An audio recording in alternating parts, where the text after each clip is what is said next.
Today, we're going to show you how to replace your BMW 6 Series Key Fob Battery. All you're going to do is press right here to release the emergency key. You can see there's a little slot right here. We're going to put our key fob in that slot, and we're just going to pry right there. That's going to remove the back cover.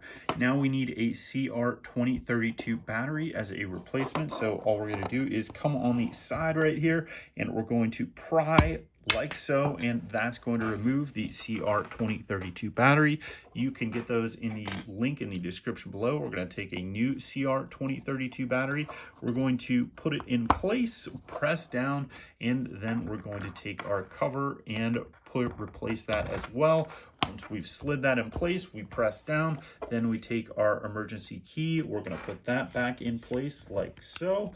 And now you have replaced the battery on your BMW 6 Series.